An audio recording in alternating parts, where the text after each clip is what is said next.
Hi there, it's Sewa, and welcome to another conversation with a female founder who's created their own unique blueprint for business success. Today, our conversation is with actor Tika Sumpter and her co-founder, business executive Ty Randolph. The two of them have partnered to launch SugaBerry, which is a lifestyle brand and media platform for and by moms of color. If you're interested in hearing how they went from being total strangers to launching a company during a pandemic, as well as seeking out venture capital and also getting great exposure and guests for their podcast, keep on listening. Also, don't forget to subscribe and hit that notification bell so you don't miss our next conversation. Tika Sumpter, Ty Randolph, welcome to She's Off Script. Thank you for being here. Thank you for having us. So excited about this conversation. Oh, same here. So for any of our listeners who haven't heard of you, ladies, could you please share who you are and what the SugaBerry platform is? Tika, I'll let you go first. Sure. My name is Tika Sumpter. I'm an actor, producer, and now co-founder of SugaBerry. I've been in everything from the haves and the have-nots to Mixed-ish on ABC to Sparkle. I mean, I don't want to run down my Great repertoire over there. Yeah, my resume. I'm such a bad bragger of myself. I'd rather other people talk about me. Anyway. You say, Google me. Which is so obnoxious. Google me, baby. Produced my first film called Southside with You, where I got to play a young Michelle Obama. And, that was my entree into wanting to build my own seat at the table.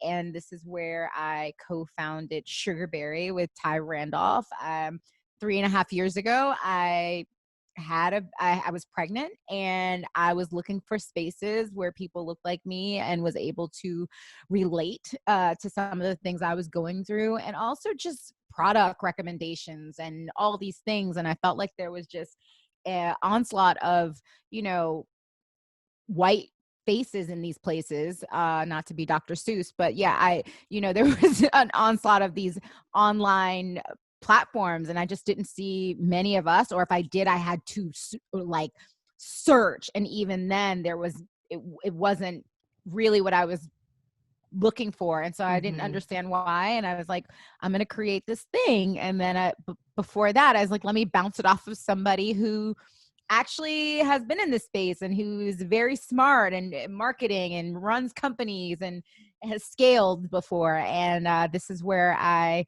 had champagne with my friend and co-founder Ty Randolph at Soho House to bounce this idea off of her, and she can pick up the story from there. But that's me. Yep, all good things start with champagne. So a mutual friend of ours, as Tika was mentioning, introduced us as she was sort of percolating this idea. And my background, so I've spent sort of my career at the intersection of content, commerce, and consumers, I always say. So have worked for a couple of ad agencies, leading strategy for WPP agencies and Publicis, two of the bigger advertising agency holding companies. I was running Sony Music's digital business direct-to-consumer team. So I was head of consumer marketing for them, and then carved that company out to sell to a private equity group. And now I went to Facebook in their marketed advertising, or sort of their marketing solutions team. And now I am the GM over at Kevin Hart's Laugh Out Loud network. So I've always fashioned myself as sort of intra-entrepreneur and with sort of deep, media and commerce expertise. And our mutual friend said, hey, I've got this friend of mine who is interested in, the way that she first described it, she said she was interested in launching like a mom-focused, sort of publishing company. And so when I met with her, it really was to tell her why she should not do it. So I thought anyone who's launching, an ad supported company when sort of the publishing industry is, really under attack. Let me explain to you sort of what the road looks like, right? So that you're prepared. And so I went there, with this healthy dose or, maybe significant dose of skepticism. And what was interesting is, sort of like one glass of champagne in and hearing her passion. That champagne helped loosen you up, huh? Exactly. Loosen me up. I'm like, let's do it. But no, she was so passionate. And what was interesting was, I went in with like my business hat on, and I kept forgetting to think about it critically as a business person because I was so deeply touched as a consumer. When she was describing her journey, and as a new mom myself, we both have toddlers. She had her daughter a year before I had my son Niall. My experience was the same. There were so many places.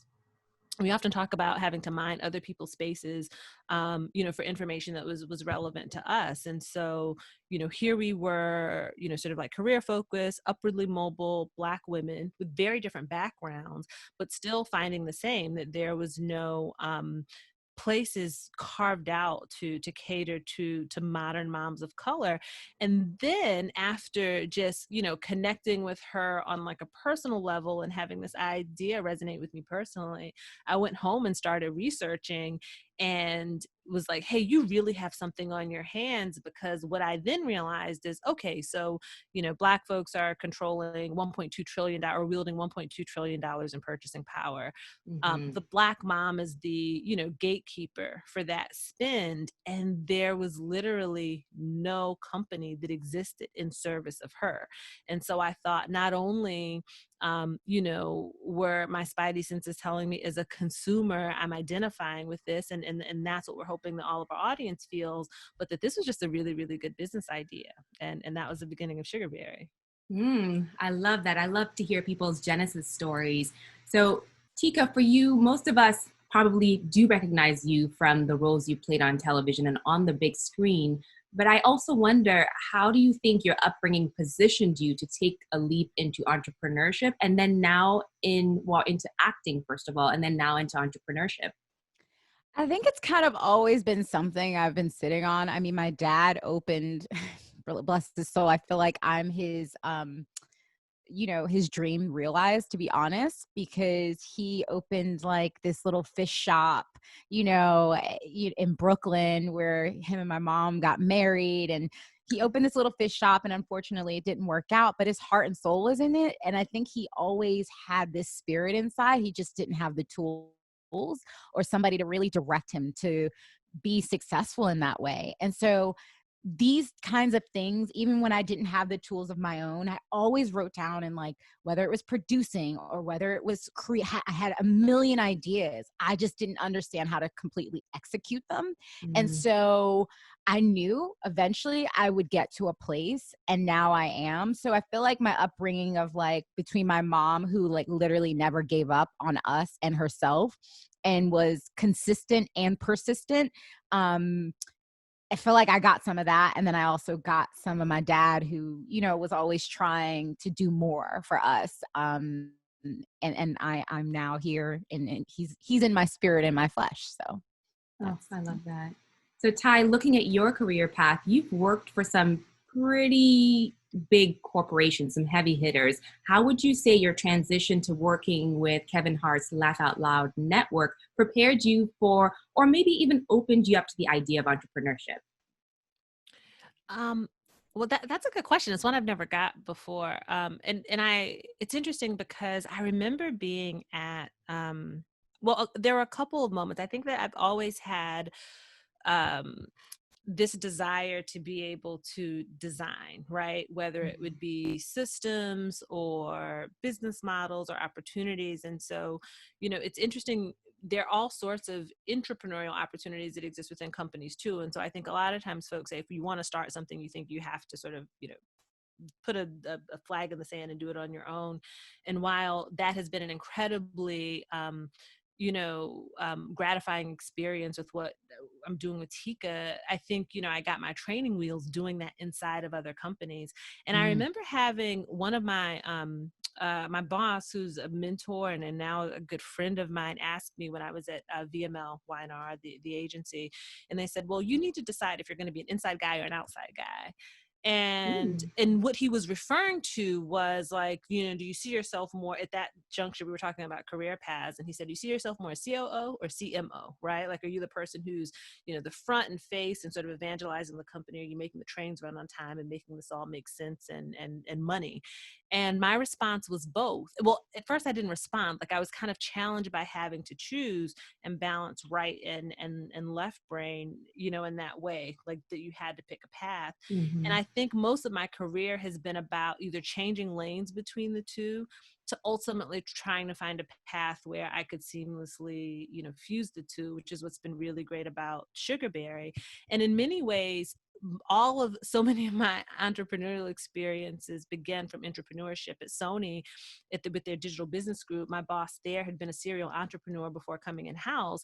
And a part of what caused me to take the role is because he said, hey, eventually I want to do a management buyout and carve out this business unit. So, my first M&A experience was carving out a company instead of setting one up, Same with LOL. It was actually founded as a joint venture between Kevin Hart and Lionsgate. So when I went in, it was actually very corporate for me. I worked in Lionsgate, in their Santa Monica office. We were completely operationalized out of Lionsgate. And then later, we would carve out the company. He would take majority ownership. And then now we're working in this very entrepreneurial setting in his headquarters. And so I think all of that really prepared me for what would be SugaBerry and being ready to take the leap and having learned from observation, what the ingredients are to being ready for entrepreneurship. And a part of that is just finding a partner, right? And a team that you can really trust and rely on. And so, when I met Tika, it wasn't just about, we vibed personally, but she just had such great business acumen and then also so much commitment to the idea that it just checked all the boxes. So you said so many things that are jumping off points for me now. Like, my brain starts spinning. But for me, I'm a very strong believer into speaking into existence the things that you want. So I wonder, what kinds of things were you saying to the people in your network that made them think that you two would be a good partnership or would have a good partnership? I don't know if they knew that we would have a good partnership. I think she was just like, look, this is the Black girl I know who will tell you the truth and has the experience, Yeah, I don't think she knew. I think it's one of those things where friends put each other together and they're like, you guys figure it out from there, hands off. And so, and in me, I was really going in there to I was honestly sussing, I was trying to go through my head, like, I was, while I was telling her this thing, almost like pitching it to her of what I was also putting it together in my head as well. You know what I mean? Like, oh, this is what I want to do, really configuring like what I wanted to do literally. And I'm really good at like pitching it just off, like not writing. Off the cuff. Yep. Off the cuff of like, and I literally pitch my passion. Like, that's all I do. Yeah. And so that's kind of what happened. And then from there, we just liked each other. And then we connected on so many other levels of just, with our kids and our experiences and our feelings, whether it was like loneliness or whether it was like being like, I confessed to her, like, times I'm afraid of my child, like being alone, and I'm like, that's everyone at some point. Yeah. But it's like, when do we get the space to actually say that without being judged about it? Right. And especially, I feel like we're doubly judged a lot of times when we're not only women, we're Black women. And so we're not able to sometimes say the free thinking things that we want to say, like, my kid is a terrorist, and find it. Everybody's like, oh, that's funny. Well, actually, I'm going to call child services, So it's like, so it was just nice and freeing to talk to somebody who had a lot of the very similar experiences. So, just to say one thing to what you asked, because you said, what were we putting in the universe to make someone connect us? I don't remember what I was saying, but it's interesting in terms of how you show up, right? And what, people are, what vibes they're getting. But one of the things that I realized, and I remember hearing Issa Rae say this in an interview, that we have to, she said that we should focus, or she was advising young people to focus more on like lateral networking, right? Like to focus more about your peer groups and not just above and beyond, because so many times I think when we think about entrepreneurship, it's like, oh, let me get in touch with this high powered VC, this person often who doesn't look like me, right? Like you think you need a gatekeeper who's generally a white man, right? Or a man to be able to, and by the way, you often will, because that's who's controlling so much investment capital. However, it's interesting that a Black woman who we both worked alongside in different capacities and who was a friend of ours connected us together, and that this would be how this came to life. So it was just interesting how many resources exist within our own network. We didn't need someone who didn't look like us to be able to bring this to life. Oh, I love that. Look around you, network laterally, and put the word out there instead of always trying to reach. I hear that, but I haven't heard it said in that way. So I appreciate you saying that. So as I said, I love hearing, at least on the podcast, how you two balance each other out. How did you navigate? Because I love that, Tika, you're so bubbly, and there are times where you're like calling Ty, and Ty's like, why are you calling me? So you need a little bit of that. You need a little bit of that energy from both sides of the spectrum. But from a partnership perspective, how are you navigating the roles that you're each going to play within the business? Or did you just naturally fall into them? We literally naturally fell in. It's so funny because I laugh because Ty and I couldn't be more different, but also very similar in how we grew up. Our moms are definitely very similar. And it's funny because I'm like more Ty is creative as well, but for me, I'm like always thinking of the idea of like how we implement, whether it's a show or I have an idea about a product or, that way, or the look of the site, like the aesthetics and how I want to feel and how I want people to feel. And Ty can talk for herself, but more like strategic, money, like all the things we need to actually have a business so as well. And I always tell people like, set yourself up with a person who is not like doesn't have your mind. You know what I mean? Like who's kind of different from you. Like I'm I'm yang and she's my yang, and because you need a thinker who's not thinking about the things you are. Right. And to yeah. So I think we're both very different, but very similar in the fact that we have the same passion for Black and brown moms. And we have the same passion for our company, and that we're both very focused, but we bring two different things to the table. And I love it like that. Yeah. And I do call Ty and I'm like, hey girl, come on FaceTime. She's like, girl, I could talk to you just right on the phone. I'm like, no, I want to see your face, Don't let her bubbliness fool you though. I mean, there are other times where, and it's interesting because you almost, when you are in sync and you have the same vision, there are times when sometimes you end up playing opposite roles or just tag teaming when someone can't get it done, or so it's just funny the nonverbal communication we have. We were on with a potential investor and we were talking about an idea, and here I am trying to sort of be very buttoned up in the explanation. And so they said, I think, what was the question? She said, well, what can I do for you? She said, what? No, this happened twice. They both asked the same question. Well, we're on the phone with investors, right? Well, what can I do for you? What can I do for you? I said, give us money. Literally just like that. I mean, why else am I here? What are we doing? What are we doing if we're not writing checks? And that was usually more of a Ty response than a Tika response. No. So it's funny. We have different ways in. So normally I'm a little bit more, while direct, like just very like, well, a little bit more explanatory. She's like, yeah, cut. Just write the check. Write the check.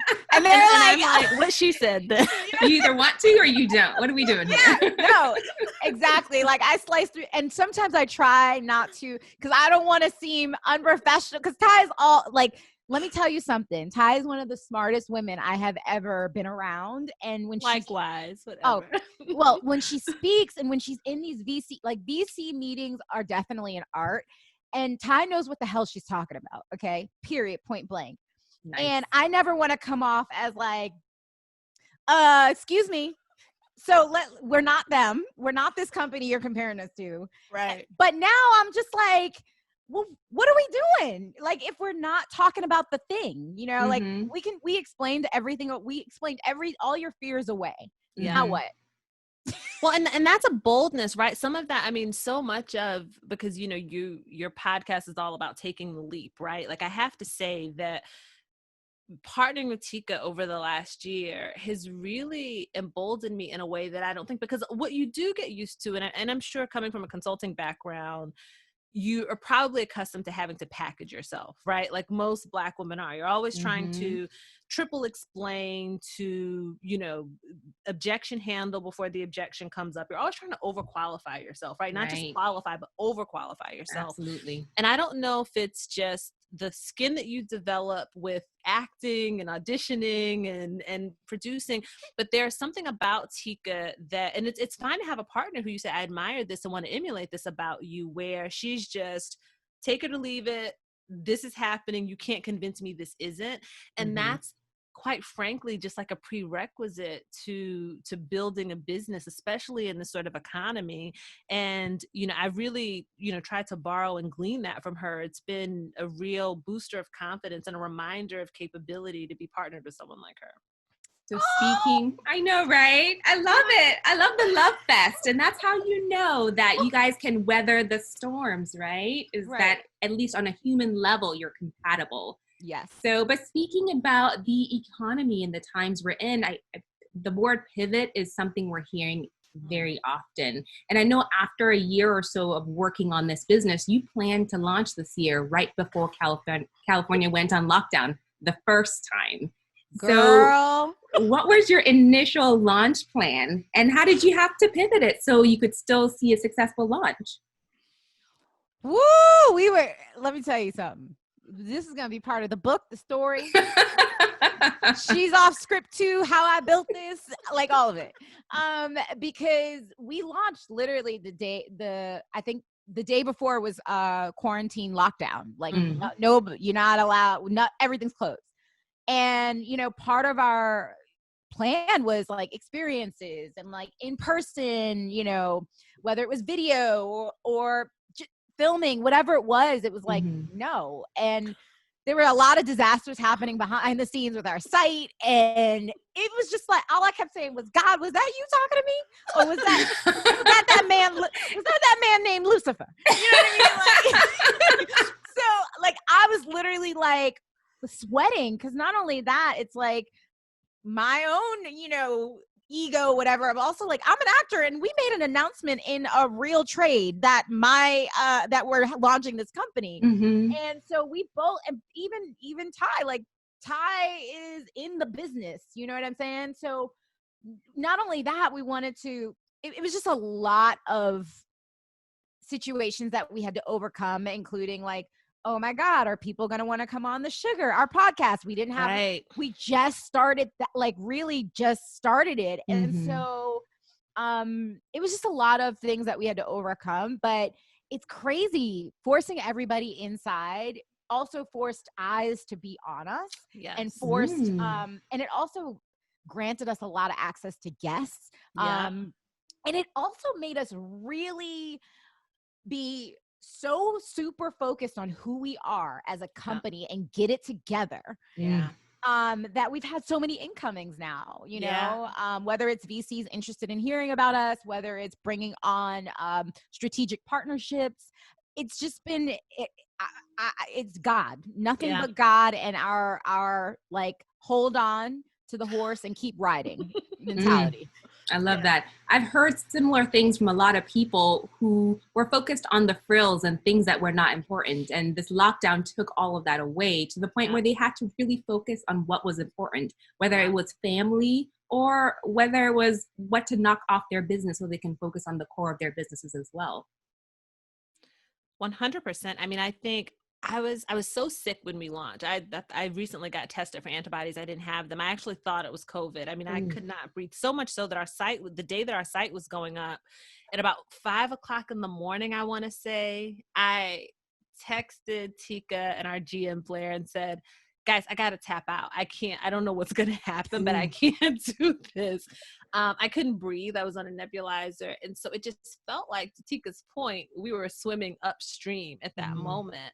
And then, but what was crazy was then seeing all the press that came out shortly afterwards, really sort of celebrating what we had done, the number of inbounds that we got from, women in the industry saying, hey, I would love to be I want to be a part of this conversation on the Sugar. I wanted to come to the podcast. And probably one of the most gratifying pieces is just hearing the feedback from the community, whether it's on social or reviews for the podcast, hearing women saying, this got me through. I feel like I know you. I'm stuck in the house with my kids, and no one's spoken to me in this way. And our favorite review ever is a woman who said she feels like when listening to the Sugar, she was wrapped in velvet. And that was just the level of care and Sugar. That was the sugar. That was the sweetness. And so I think that's been hugely motivating because, when you're trying to validate a business in the market and you're trying to prove market fit and penetration and you have to check all these boxes like, we need brand partners and we need, external funding and we need it's just to focus on audience development. To have the consumer who you exist to serve say you're getting this right is like all the fuel we need to keep it going. Yeah, I love that. And eventually it's worked out very well for you, and I'm glad to hear it.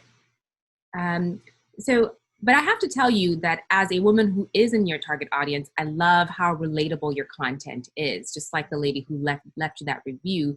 But being a content creator myself, I can appreciate how big of an undertaking it is to launch a media platform. So how did you go about pulling together a team to manage the podcast, the website, social media, all of the things that come with this?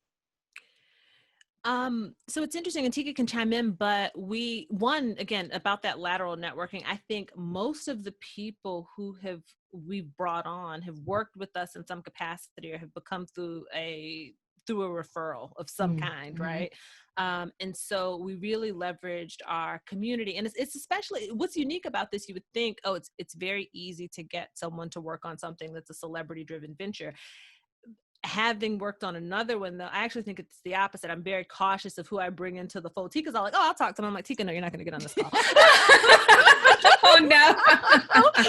But, because they're just folks who are differently motivated. And it's just, so I'm always, we're very careful, but we have thankfully just curated the most amazing team who have great intentions and who are just so dedicated to seeing this thing evolve. And then the other thing I'll say is that a part of what COVID has done is really forced everyone to think differently about how you collaborate and where you have to be to build something.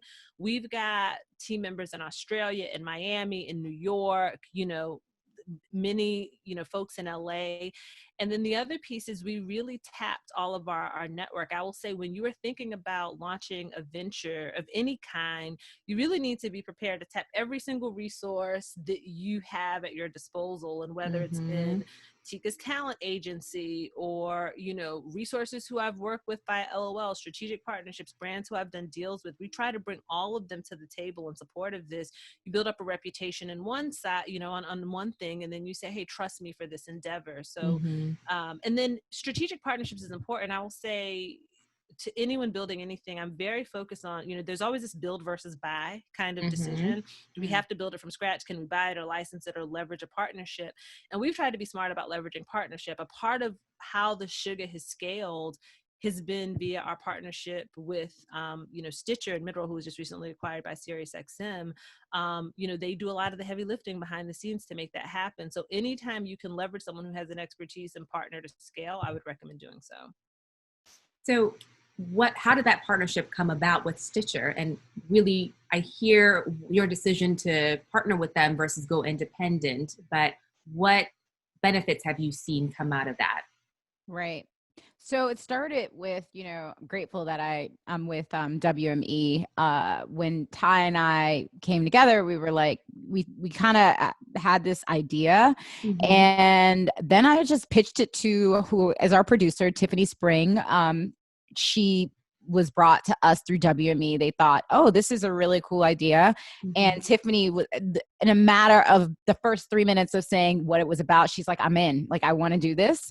And I want to help you guys build it. And so that was that, it was like another Black woman who was like, I see it. I got it. You ain't got to explain who you talking to. You know what I mean? And it was such a relief, because it was like I don't have to explain my existence and why this is necessary, and so that's how it happened. And through that, obviously we've gotten to work with different advertisers who wanted to advertise on our platform. And, that's how it began.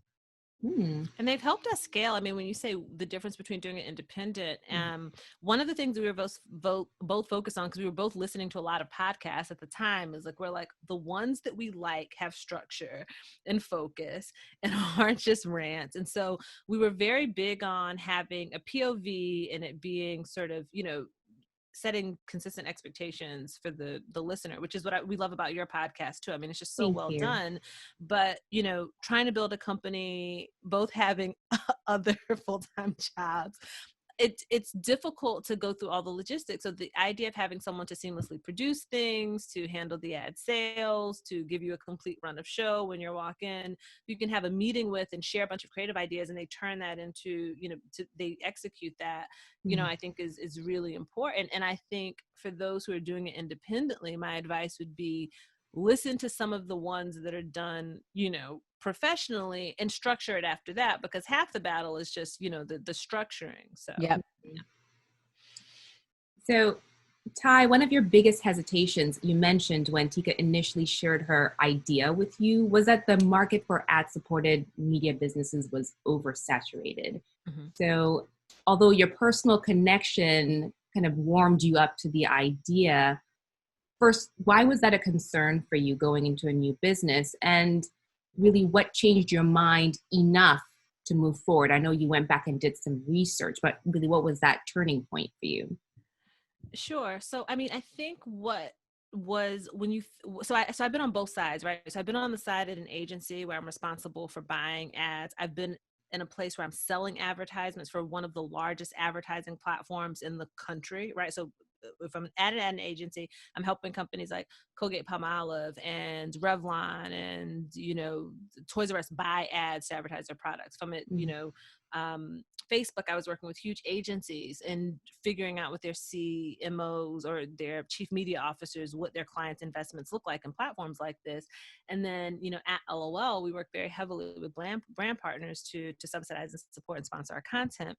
And it's just in any of those situations, even when you're at a company as big as Facebook, and especially now for them, or, with talent like Kevin, I understand that, like, it is advertisers have lots of choices, and to be able to offer them, choice at scale, and to be able to do that repetitively to maintain a business is difficult.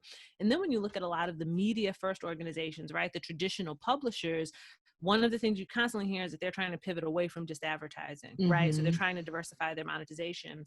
And what I loved is that I heard it one way when I thought about it, but when I went to Tika, she wasn't talking about a publisher, right? What I said was, because I went in thinking, oh, you want a glorified blog. I came out being like, oh, you're building the Black Girls Goop, like meets Honest Code. That's what this is about.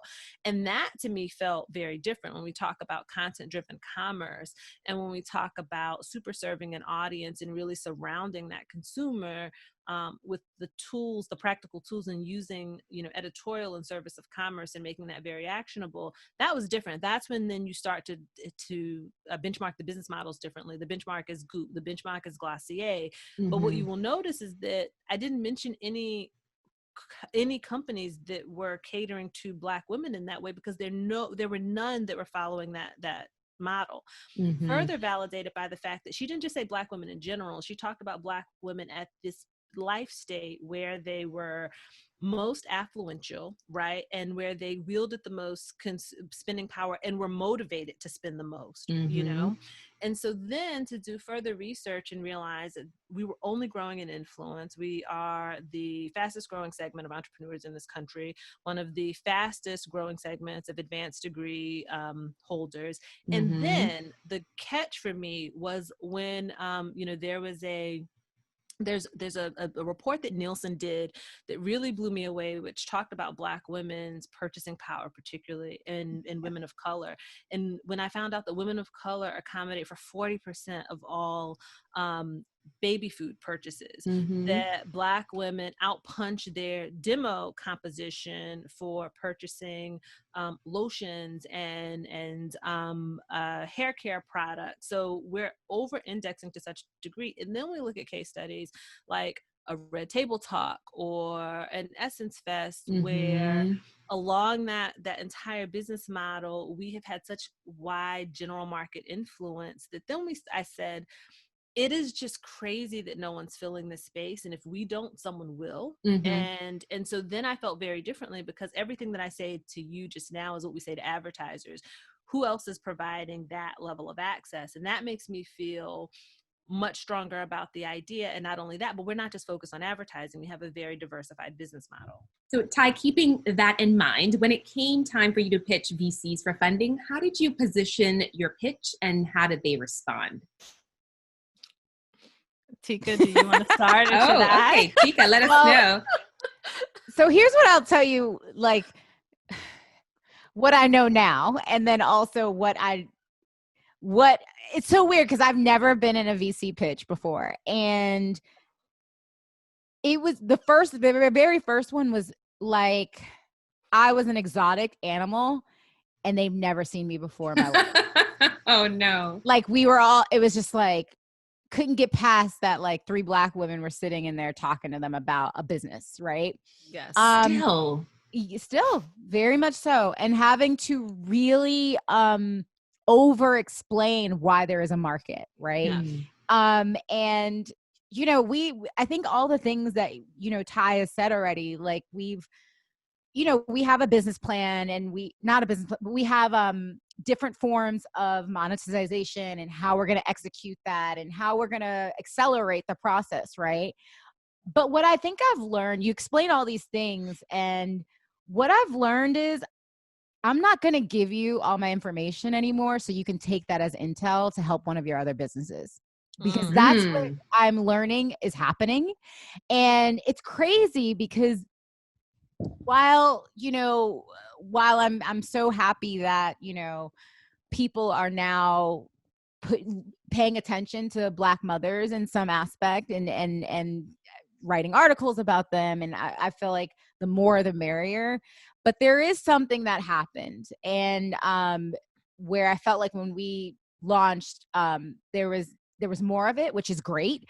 But there are also things you start seeing that you're like, they all of a sudden pivoted on this thing, and what did you start seeing?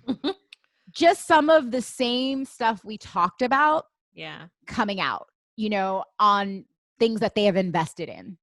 And really, I mean, so it's really interesting because I will say it's not for the faint of heart. I not often at all. say to Tika, what pains me about this, and we've had some high highs and also some lows, right, in terms of reception. And I think what we know for sure is that, like, we're going to make this work. There's never a moment where we've thought this might not be a viable idea, right? At all. We've learned things through the process, right? We've modified certain aspects or clarified certain things, but there's not been a moment of wavering in, is this a good idea? Or 2, is this going to be massively successful? So that conviction you have to have. However, I often through this process, more than getting frustrated for us, I get frustrated for other Black women going through the process, because just to be frank, like, you've got 2 people with our credentials. Why the hell are we being questioned like this? I cannot imagine what it's like for, 2 women who aren't similarly profiled. I mean, you've got one of us who's on primetime network television, who they're constantly like, well, is this an audience? Well, can you reach them? Like, so even with a built-in, millions of social followers across social, with commercial success in the box office and in broadcast television, we're still having to even justify a reason for being at the table. When I look at my resume, it's still questions that I'm sure that my white male counterparts wouldn't get.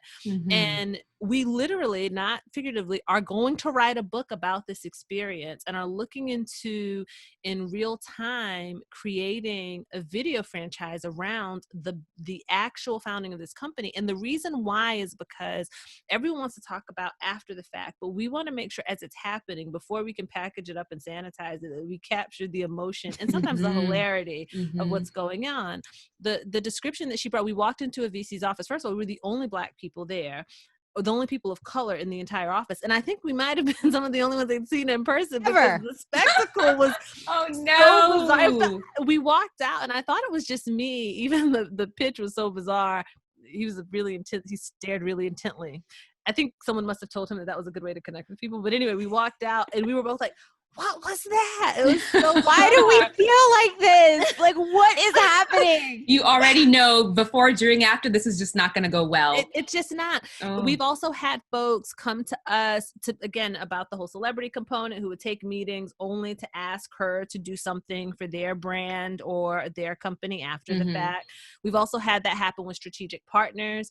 And so, when you mentioned that you had another guest on who found sort of this white male sponsor. We recently invited someone onto our advisory board who founded like a successful media company at cut.com, Mike Gaston, and we've been working with him. And what is really interesting is going through with him, having built a company that wasn't as diverse in revenue, but I think as ambitious in terms of what they were trying to do. In many ways, as much as he's been, a great facilitator, and there's a whole conversation about what you should look for in an advisory board member or board member, but he's actually been super helpful in this process. And what is so bizarre to me is the receptivity from connections that he makes, even though you would argue that commercially, right? Like, either of us have been just as, if not more successful, but there's something about that endorsement, right? That is still hugely enabling. And it just deflates me to hear anecdotes like that. And I think in a little bit of an unrelated way, I recently saw an anecdote from a woman who is Black woman married to a white man who was trying to sell a home. And when the appraiser came, of course, they have family pictures, they have books on Black things around the house appraised for not that much money. And so she said, okay, I got you. She cleared the house of the Blackness and had the husband meet the appraiser. And all of a sudden, bam, here we go. Like double digits percentage higher in the appraisal. So to hear anecdotes like that, where whiteness seems to be really the say-so that people need, is just disheartening, despite all of your credentials. Well, the one other thing I'll say about that to me is really important is, so we talked about the model, right? The model, it's not that it's never been done before. We think it's very unique the way that we're doing it. The blue ocean for us is the audience, right? Not the business model. That's who we're serving as someone who no one else is tapping.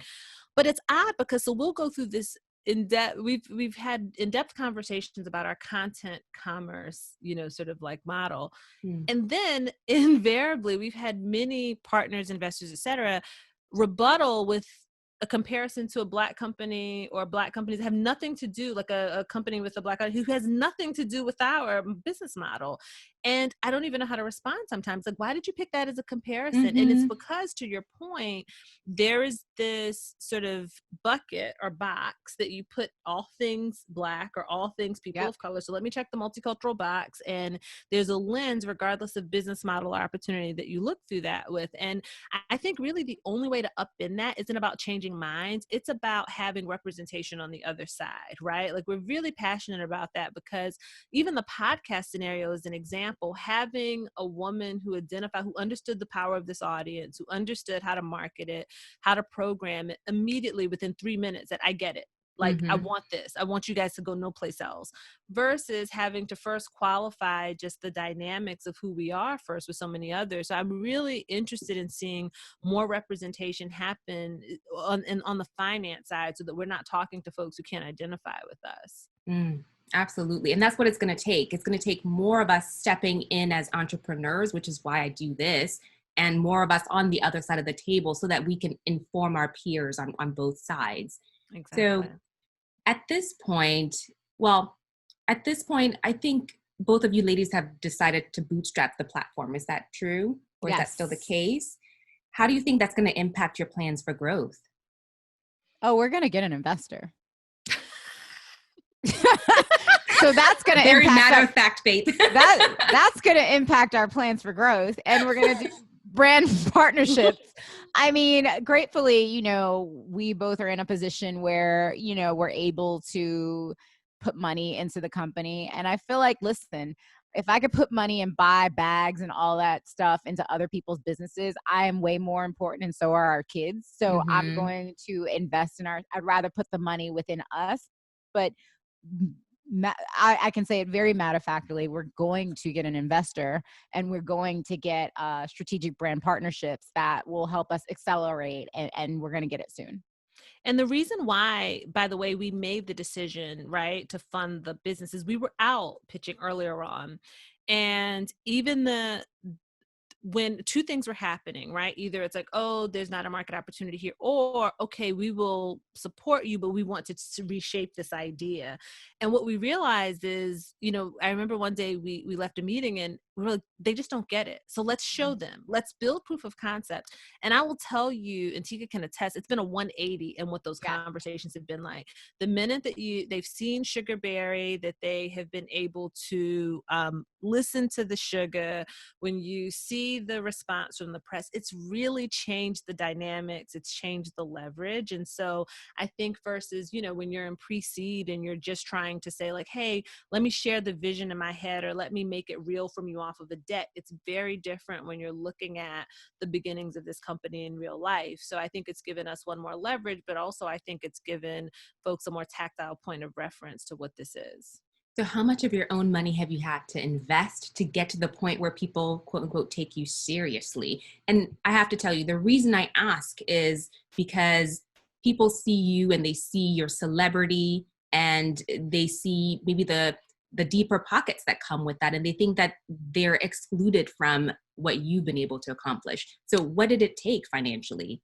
Got it. So I'll say I never talk specific dollar amounts, just because at the earliest she's like, shut up, Tika. I know, like I never say. But here's what I will say about that, though. I will say that it is, you do have to evaluate what your risk profile is. And that's why there are two things. We invested our own money, but we did not do this without some commercialization. So a big part of when we decided to move forward was we did the deal with Stitcher for the sugar. And so we know, like, we already have commercial traction. So I'm already proving proof of concept there.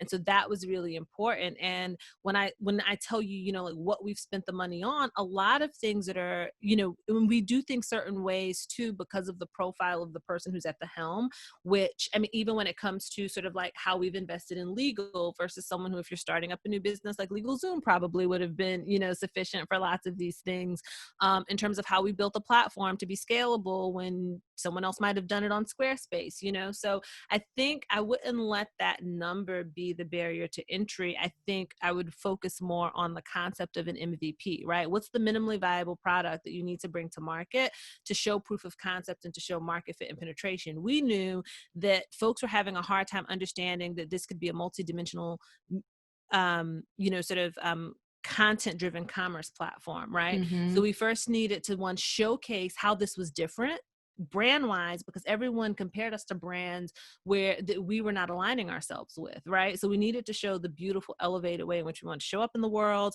We needed to have a point of reference so we could get early commercial partners on from a distribution perspective, from a brand perspective, and then go back and say, okay, this is what you're investing in. And so that's what MVP looks like for us. It could be very different for someone else, you know. Tika, did you want to add anything to that, like the actual number? No. See, I got a smart friend.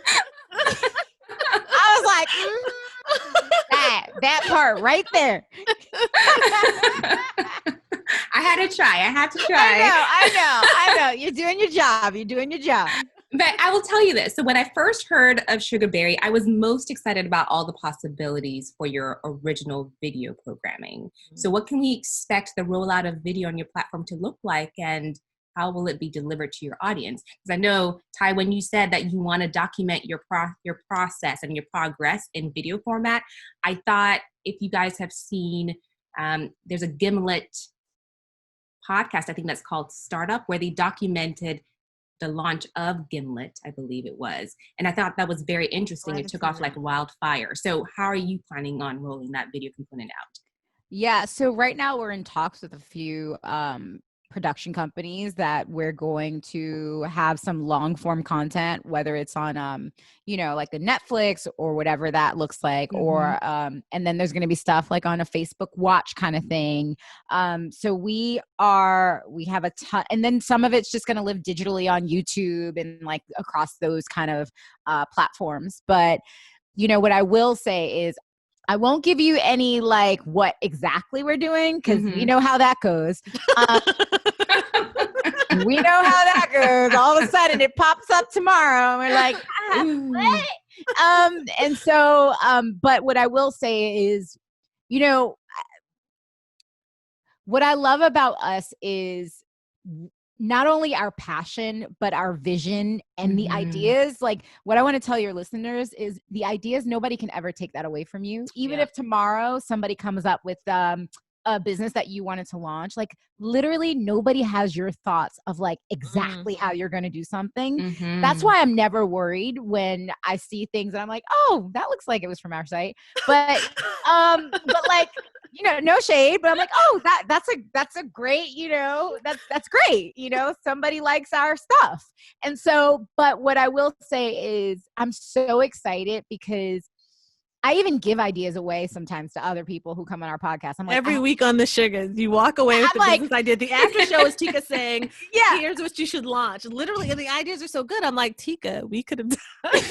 Keep it for us next time. No, but I'm like, oh my God, I have so many ideas and that we're going to actually do. So what I'm excited about, it is going to envelop in the center. It's going to be centered around Black and brown moms, and it's going to be always a resource of doing. It's going to be activating and not just like, oh, these are things you could think about or just sit with. It's like, how do you live your best life, right? And here's the way to do that. And it's going to be different types of shows, but like it's always back to that, like, be well, do well, eat good, see the world. See the world. It's a call to action to live the sweet life. Every single touch point.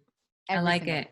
Well, I'm looking forward to it because as I said, when I saw the first articles, I thought, oh, this is what I've been looking for. So I can't wait to see that. Exciting.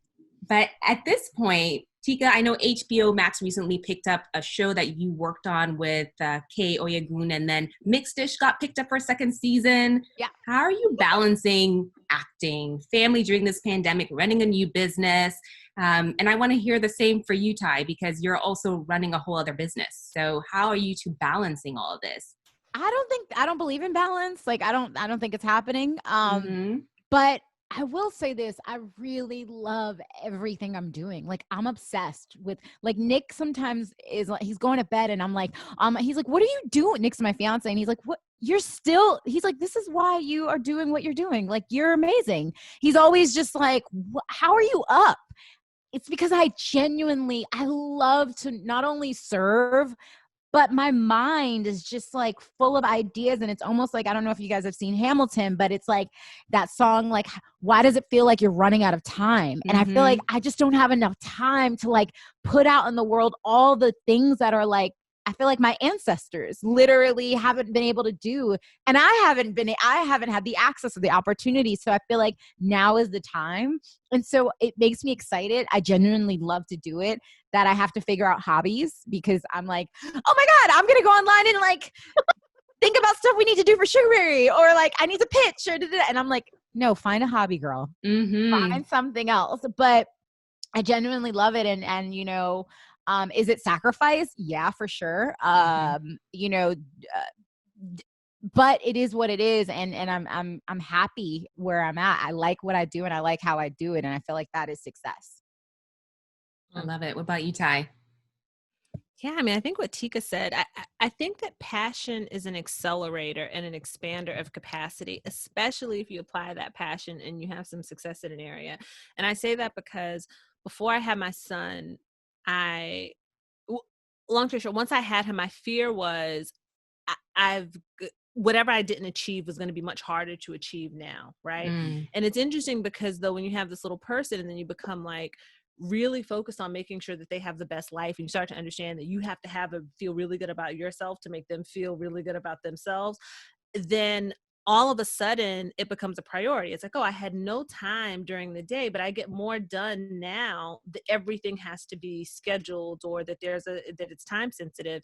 And it's kind of like what Tika said, there's nothing like working really hard and seeing something go live and then realizing like there's so much to build on it, and I still wake up in the middle of the night thinking about Laugh Out Loud and figuring out what the next opportunity is there. And, there's something about, I think, because for me, I had deferred a lot of dreams for one reason or another, right? And kind of limited myself in thinking, you reach a certain age, you start approaching 40, you're like, oh, okay, well, and there's something about just bringing one of your dreams to life in a small capacity that sort of like wakes all the other ones up. And so I do think it's contagious even within yourself. And the other part of that, though, is SugaBerry is so cool because it's a haven, because even though we know we have so much to do, we also, every week on the sugar are talking about how not to measure yourself in, just how productive you are. And so it's because self-care is so built into the DNA of every piece of content that we develop, I have a constant reminder to just like, go take a bath, go take a nap, figure out a moment for yourself. And so, yeah, I think that's how we've been making it happen. Oh, and I just have to say, that quote, liking what I do and how I do it, that's Maya Angelou. That's success. I was like, oh, people are going to be like, that's Maya Angelou. So sit down, Tika. And I'm like, I'm sitting. Let me cite my sources. Yeah, that's my source. And also, two things I found myself loving during this quarantine period that I set aside for myself. I love to go on long walks by myself. And I also love to, like, meditation has literally expanded my mind and my capacity to be there for my family. And so those are two things that if I don't do it, I feel like, what's going on today? Like, I feel not in my body. So those are two things I like to do. So what parting advice do you have for entrepreneurs who are thinking about doing something similar? You've had so many gems all through, but if you had to give them something to leave with, what would it be? I would say, you really have to love what you are trying to execute, because it is such a long haul. It is such a heavy lift that if that doesn't make you not want to, if I'm saying it's a heavy lift and you're like, shoot, I don't know if I want to do it, then you got to really think about it, because it's a heavy lift. But the great thing is, that thing inside of you that won't leave you alone, there's something there. And I feel like greatness always comes out of something you feel like, why isn't this happening? Like, why isn't this hole filled? You know what I mean? And you keep thinking about that thing, then I really believe that's like God talking to you. And I've heard that story over and over and over again to happen to so many different people. And that could be it. Right. I mean, for me, there's this aphorism. It's don't let perfect be the enemy of good. I think it's attributed to Voltaire, but it's the idea, particularly I think as Black women, right? We feel the need to perfect so much, and that it has to be so buttoned up. And so much of that is like what society has given to us, right? That we think, oh, the bar is so much higher. You have to be twice as smart, twice as good, twice as buttoned up.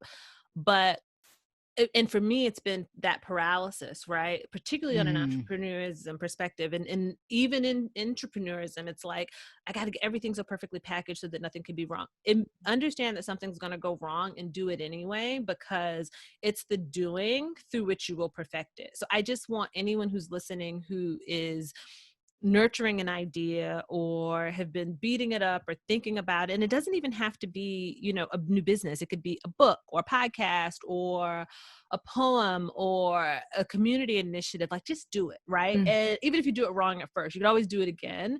But just get in motion, because I think like those first moments will reward you and it will fuel you. So, and don't worry about it being perfect. I love that. So for both of you, when will you know whether or not SugaBerry has succeeded? It launched, so that's a success to me. I was like, are we gonna deadline or Hollywood Reporter, somebody drop the first, trade about us and talking all about our business. And I'm like, if we do not launch, I'm gonna a corner and shake by myself. I feel like it's a success because we're here. I feel like everything else is going to just be sugar on top and like a cherry. I really believe that. I feel like, because once you make that first, whatever it is, say you're like, oh, the goal is like, I want to make 10 million. It's like when you're doing that, that's going to keep piling up and everything's going to get harder and it's going to be up and down. But it's this part, right? That is like, we actually did it. We actually did the thing we said we were going to do almost 2 years ago. Right. And for me, that is really success, like pushing that forward. Everything else is just part of it, part of the journey. Yeah. And one of the things I'm realizing is, first of all, this will succeed. But even if for some reason, like commercially, right, something fails, this journey has made us so much more successful as individuals. And I can't tell you how much we talk about what we knew coming into this, but how much we've learned on this, like has just infinitely prepared us for other endeavors that we don't even know of yet, And so I think that like that learning is a success. And then the fact that we are, building a company that's already proven itself of service to its audience is a success. And then I think the rest of it is just about, like she said, more commercial successes are just the sweetness, the sugar that's on top. But, in our minds, like we're not, complacent, but we're very grateful for what's happened already.